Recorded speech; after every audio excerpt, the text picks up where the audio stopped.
Dr. Webber, what was the situation with Mr. Gray?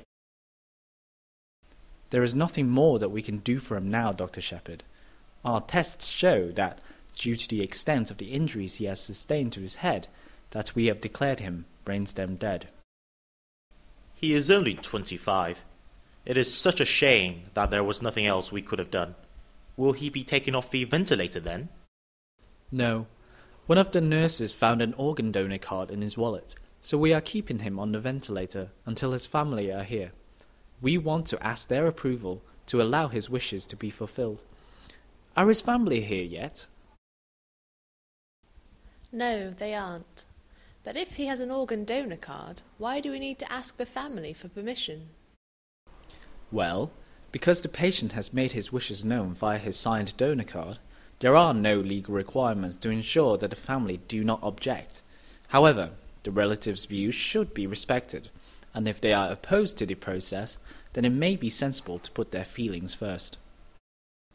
Dr. Webber, under what conditions would he not be a donor?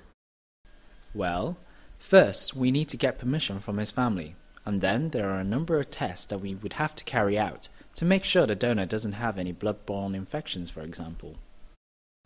That makes sense. But I still don't understand why we need his family's permission. We already have his consent.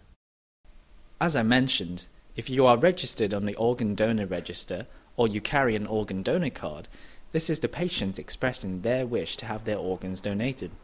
But we should still get confirmation from someone in a qualifying relationship for good practice. Who would that be then? Well, someone in his immediate family would be appropriate.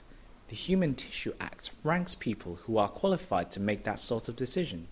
So yes, sometimes the patient's family may not know about the patient's wishes to donate.